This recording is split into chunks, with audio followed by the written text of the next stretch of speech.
વાહ ભાભી, તમે તો ચા મૂકી દીધી. સવારના 10 વાગ્યા છે. હવે તો ચા મૂકું ને.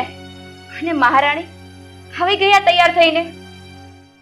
આજે તો મેં ઘરના બધા કામ કરી નાખ્યા છે. કાલેથી થોડું વહેલું ઉઠવાનું રાખો ને તો સારું કહેવાય. કારણ કે રોજ આ ઘરમાં તમે જે મોડા ઉઠશો ને એ નહીં ચાલે. આ તમારું પિયર નથી, સાસરિયું છે. તમને એટલી તો ખબર જ હશે ને. હા ભાભી, એમ એવું હતું ને, કાલ રાત્રે મને બહુ માથું દુખતું હતું તો મેં દવા લીધી હતી, તો આજે સવાર સુધી મારી આંખ જ ના ખુલી. સોરી. માથું તો મને હું પરણીને આ ઘરમાં આવીને ત્યારનું દુખે છે, પણ ઉઠવામાં ક્યારે મેં મોડું નથી કર્યું.